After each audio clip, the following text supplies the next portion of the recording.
नमस्कार मित्रांनो, सर्वांचं स्वागत आहे आपल्या या YouTube चॅनलवरती। मित्रांनो, तुमच्या समोर एक पाण्याची टाकी दिसत आहे। या पाण्याच्या टाकीमध्ये किती लिटर पाणी साठणार आहे किंवा किती लिटर पाणी साठलेलं आहे, माप कसे काढायचे असते त्याबद्दलची माहिती तुम्हाला या व्हिडिओमध्ये सांगितली जाणार आहे। मित्रांनो, अशा प्रकारे पाण्याची टाकी बांधकाम मध्ये असेल किंवा आरसीसी मध्ये बांधलेली पाण्याची टाकी असेल किंवा प्लास्टिकची असेल, लोखंडी असेल, तरी सुद्धा त्या टाकीमध्ये किती लिटर पाणी साठलेलं आहे, माप कसे काढायचे माहिती या व्हिडिओमध्ये मिळणार आहे। मित्रांनो, आपल्या या चॅनलवरती कन्स्ट्रक्शन विषय असेल किंवा वास्तुशास्त्र विषय असेल माहिती सांगितली जाते, त्यामुळे सर्वात आधी सबस्क्राइब करायला अजिबात विसरू नका। मित्रांनो, समोर तुमच्या उदाहरणासाठी एक पाण्याची टाकी दिसत आहे। या पाण्याची टाकीची जी रुंदी आहे ते 5 फूट आहे। टाकीच्या या कोपऱ्यापासून ते या कोपऱ्यापर्यंत रुंदी 5 फूट आहे, म्हणजे टाकीच्या आतील बाजूचं माप माहिती असणे आवश्यक आहे।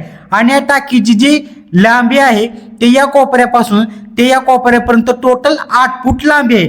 आणि या टाकीची जी उंची आहे त्या आतील बाजूची 4 फूट उंची आहे। तर या टाकीमध्ये किती लिटर पाणी आहे, माप कसे काढायचे मित्रांनो, त्यासाठी आपल्याला एक सूत्र वापरावे लागणार आहे। सूत्र नेहमी लक्षात ठेवा।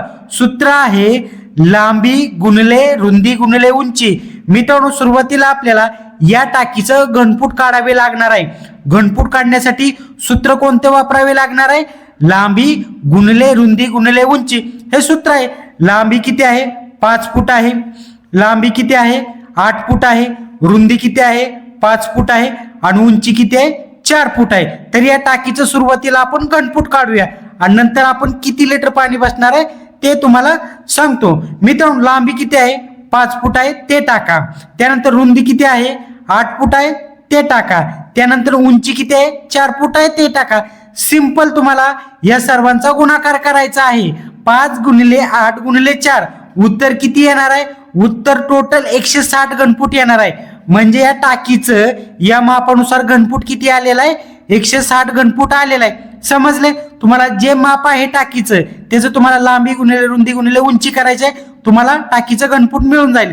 तुमच्याकडे टाकी किती मापाची आहे त्या टाकीचं तुम्हाला माप घ्यायचं आहे आणि लांबी रुंदी आणि उंचीचा गुणाकार करायचा, तुम्हाला घनफूट मिळून जाईल। या टाकीचं घनफूट किती आलेलं आहे? 160 घनफूट आलेलं आहे। आपल्याला आता काय करायचं आहे?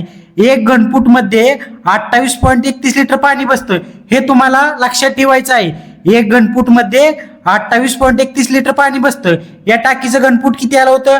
टोटल 160 घनफूट आलं होतं। आता काय करायचं आहे?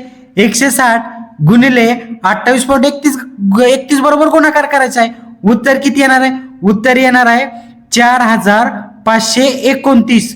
म्हणजे मित्रांनो, या टाकीमध्ये किती लिटर पाणी बसणार आहे? 4529 लिटर पाणी बसणार आहे। समजलं का मित्रांनो? तुमच्या टाकीचं किती जरी माप असेल, तुम्ही या सूत्रानुसार, आणि तुम्हाला हे लक्षात ठेवायचं आहे, एक घनफूट मध्ये 28.31 लिटर पाणी बसतं। समजलं मित्रांनो? आपल्या या चॅनलवरती कन्स्ट्रक्शन विषयी माहिती मिळत असते, त्यामुळे सबस्क्राईब करायला विसरू नका। धन्यवाद।